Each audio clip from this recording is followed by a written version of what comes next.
Hey Batlings! Over the past few days of reading your experiences and having my heart hurt at the things you're constantly dismissed for, I've come to realize something important. Guys usually hide their pain and vulnerability instead of saying something or being open. It's not because you don't have the capacity to be vulnerable or because you're incapable of feeling anything other than anger. It's because you don't have genuine spaces to turn to. Spaces where you can be open without being told you're less of a man or having your emotions used against you later. I can admit I didn't know this was something you dealt with so often, but hearing so many of you share the same experience has made me angry, sad, and honestly just overwhelmed with emotion for you. I just want to say that to me, vulnerability isn't weakness. It's not embarrassing. It's not something that makes you less of anything except just yourself. Vulnerability means you feel, and feeling means you're alive. Just like me, just like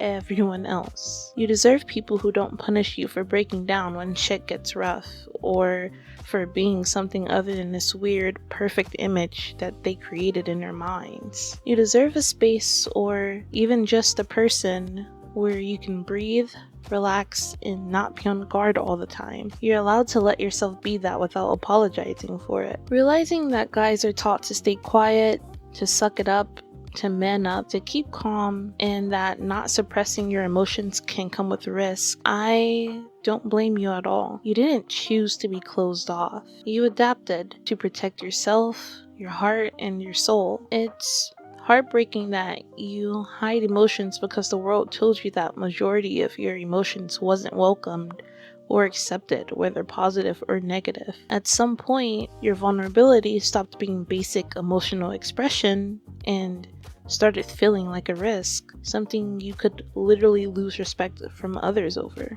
That sounds exhausting to deal with. It's unfair and undeserved. And I wish society didn't push this narrative onto anyone. Some guys don't even realize how heavy all of this has been. Like you've had to carry emotional armor like a knight for so long that you don't remember what it feels like to be open without judgment. You shouldn't have to learn vulnerability the hard way. You shouldn't have had to hide your hurt just to be taken seriously. You're not fragile. You were simply never given a safety. I've learned that guys avoid vulnerability, not because you don't want connection, but because it has cost you something before. Relationships, friendships, jobs.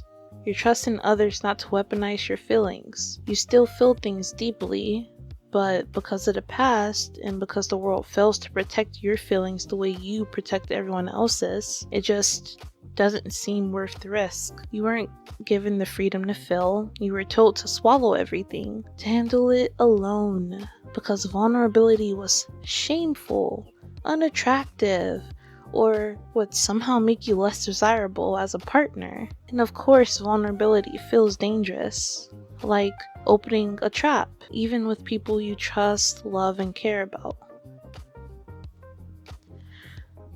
I know I'm just some random stranger on the internet, some random VTuber lady, as I like to say, and I always do say that I hope my words reach someone or mean something, because I want you to know that you don't have to stay locked up forever. Even if the world made you feel like your emotions are a burden, they're not. Even if you were taught nobody cares, I do. Even if opening up feels dangerous, you're not wrong for wanting to be understood. You're not wrong at all. You're not wrong for wanting someone to sit with you in the messy, confusing parts of your heart and your mind. You're not wrong for preferring to keep your vulnerability to yourself because that's what feels safe and what has kept you pushing all this time. I'm just here to check in on my batlings when I can, because sometimes no one else sees these things. They're literally so ignored. But I want you to remember, I'm proud of you, even if you did absolutely nothing today. And when you're ready, I'll see you in the next soft talk.